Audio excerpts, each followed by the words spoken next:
Hi friends, we have a different angle today. I might close. Is that better or worse? I think that's worse. We have a different angle today. I don't know why. I decided to sit this way around in my bed, you know, that's the setup of the cushions. I wanted to talk through the new disability aids that I've picked up recently.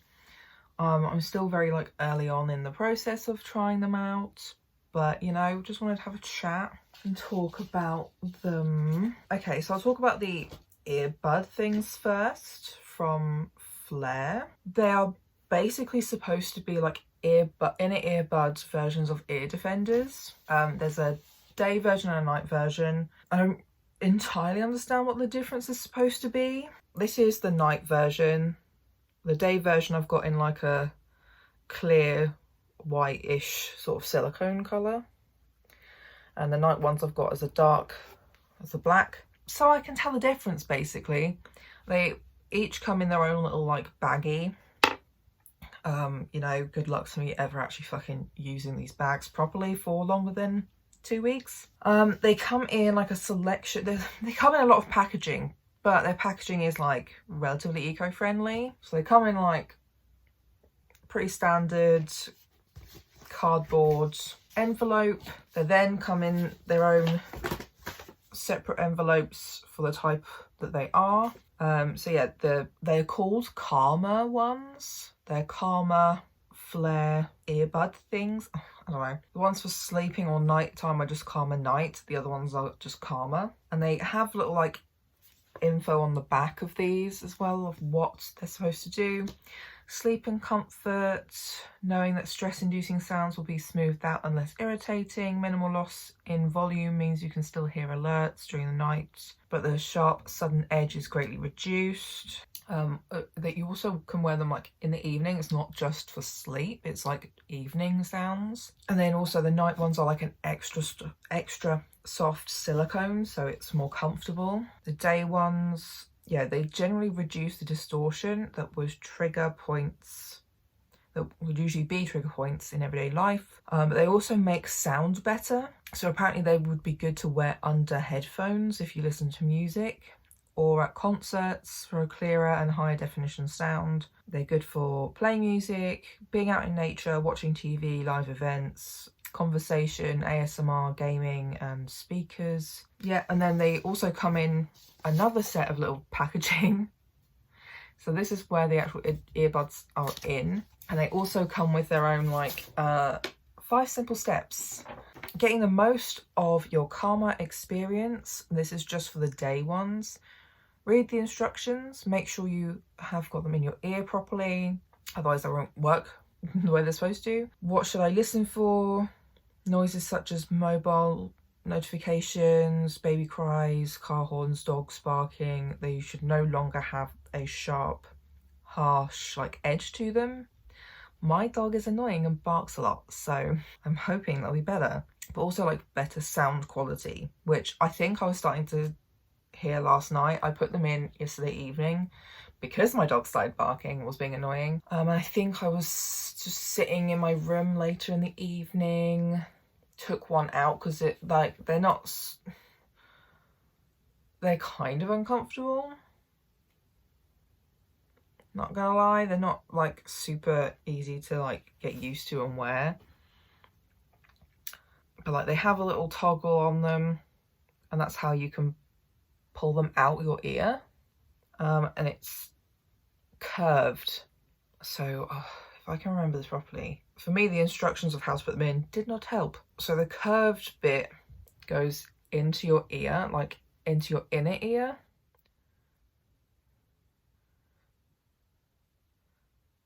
This looks weird. And the toggle, like you can literally barely see them actually as well, which is kind of cool. They also, you know, don't have a left or right ear, which is handy. You can just stick them in. Give your ears a chance to get used to them. So like wearing them for a couple of minutes is, you know, not going to make a huge difference. So you need to wear them for like a longer amount of time, especially if you're planning on doing something or going somewhere. Wearing them leading up to doing that thing, I assume, would be the best idea, so your ears have time to adjust. Signs that it's working. Apparently people experience a change in body language, generally feeling more relaxed, improved concentration, you feel generally less stressed. Yeah. There's like a how to put them in and stuff on the other side, but as I said, I didn't find that super useful. I had to basically just try and figure it out myself. The night ones, where to use calmer night. In the evening, it could be good for like in reducing harsh frequencies of glasses and streaks. So like if you're at a bar, at a restaurant, or you can wear them at home. So like if you have kids or there are like cars and alarms that go off quite regularly, watching TV. You can also wear them while sleeping. They're not earplugs though. You can still hear shit, but they're supposed to help prevent you from being disturbed by like pardon me, loud noises. You should find that your sleeping patterns are less disrupted or something. And then they came with little stickers. I don't know what I'm going to do with them. I don't really use stickers anywhere, but we'll see. They're also reasonably priced, I would say. That's helpful. This invoice doesn't have the price on them, but I'm pretty sure they're about £20 each per pair, which would give you free shipping, but also they do discounts. I use Honey. I have it as a downloaded thing on my Chrome, and it found a 10% off discount that made it cheaper than doing free postage. So look for Honey, or like I'm pretty sure it'd be easy to find the code elsewhere. Yeah, that's that. They do have like other things on their site as well. They also have different kinds of like carry cases and stuff. So how I've been feeling with them generally, my one issue is that the reason I got them is so that I didn't have to deal with like because I've thought about getting ear defenders before, but the reason I don't use like over-the-head headphones really is because they smush my ears against my glasses and the glasses against my head, and it all just hurts after a while. So that's also why I use earbuds for listening to music. Yeah, so that's the one issue, is that for me, I would then have to use over-the-head headphones to listen to music if I wanted to wear these two. I have been trying to experiment at night where, because I listen to gaming videos to go to sleep, I will have it in, I'll have a headphone in one ear and then one of these in the other ear. Then if I roll over, I just sort of try to swap them around before I go to sleep to see how that does. So far as well, they haven't fallen out of my ear. I haven't lost any of them, which I was worried about. That's why I don't have mental illness. Any headphones without a wire. Cordless headphones generally, because I'm scared I'm going to lose them. So far, no issues like that. They don't just fall out of the ear. I do find that they ache, I think especially the daytime ones, where I think that the silicone is a bit more, not hard, but like, I don't know, I guess sturdier than the nighttime ones, because that's like the whole point. The nighttime ones are better for sleeping on. And I can say that they definitely are a lot more comfortable than I expected them to be. But yeah, they do kind of feel a bit uncomfortable, especially like if you take them out, you can be like, oh, ow, my ear hurts. So they might not be amazing for a lot of autistic people with sensory issues, but I think they have like a returns policy. My other item that I've been experimenting with is a ring splint.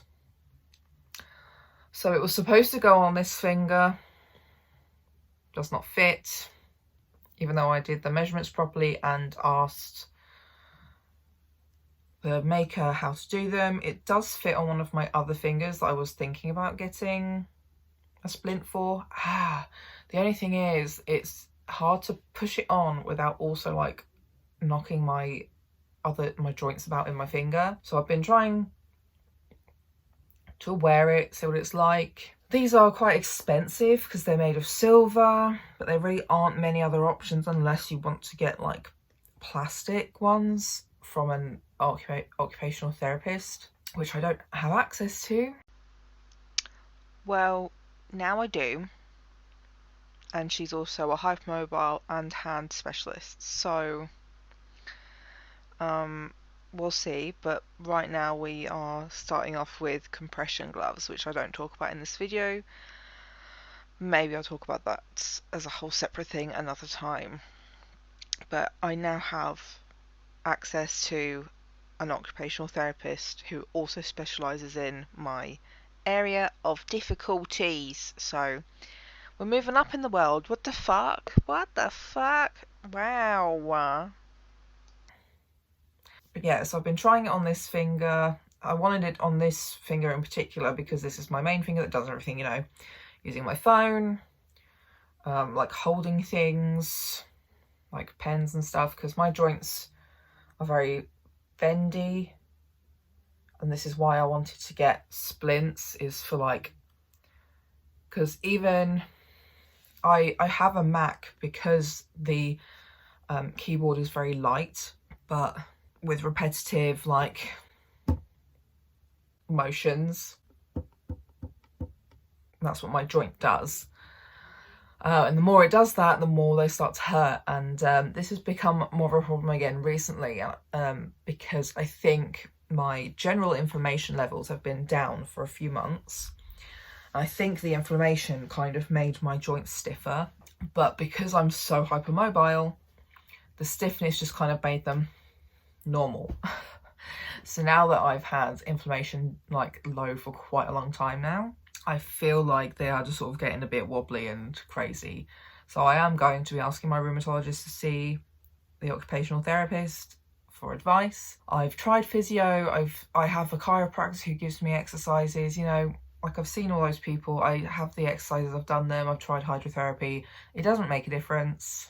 It doesn't make a difference. But like the issue with this, there's not many options in the UK who to buy them from. If you buy from overseas, especially now with Brexit, the shipping and like, it's not custody charge, I can't remember what it's called, but you know, the charges of posting and receiving are so expensive. And this alone was like £25 for this size, and I was on the upper end of this size as well.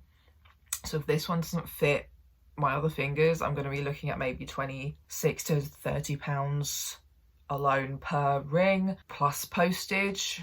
So I basically spent like £28-29 on this one alone because of postage. I've seen a lot of people, including this seller, do a 3-point measurement. So like measuring around the knuckle, but also like halfway up and then halfway down, so that the whole thing will fit. Knowing my luck though, she changed the sizing where she only measures the knuckle, which is why this does not fit this finger, because she did not take into consideration my finger shape. I might be a bit fatter than her average customer, I don't know. Something went wrong, and it was just really irritating and frustrating. This was all as well before I realised it did fit at least one of my fingers. So I feel like at least I can not have to return it, but it also looks like I would have to pay the postage to return it for a free change of measurement. Oh my god, that just about fits this, but I'm a bit scared that my finger will like go weird and die. Maybe I'll try it on this finger today, but I still want it more on my right hand, which it just does not fit on. I'm also scared it would never come off again.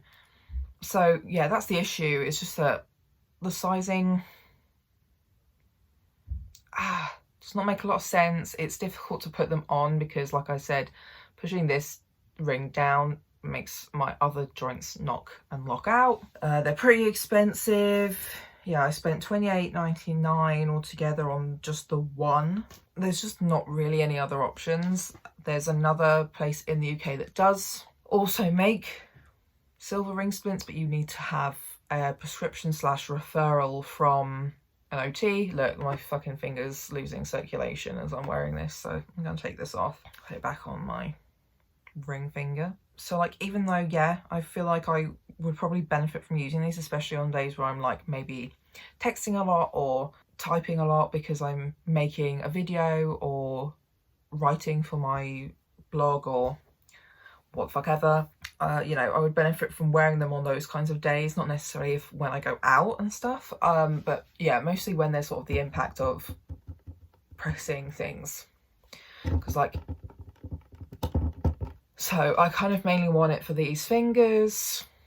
Those are the ones that have the biggest issues, and I do feel like it does work because this finger does kind of get involved in like the typing, but I just don't feel like I've been able to really fully test it out because it's just not on one of my more dominant fingers. And you know, I bought one because I don't have the money to just buy 6, especially if they just don't all fucking fit, especially if they just don't all fucking work for me, you know, like it was a tester and I've not really even been able to test it out properly. I might go back and buy another one and say, look, if you do the 3-point measuring for my rings, I will buy more from you. But this one measurement just does not fucking work. You might as well continue just asking people for the 3 measurements. She said it's because people got confused and it didn't make any difference, which doesn't make sense to me. People have different shaped fingers, you know, like it do not make sense. Oh, wow.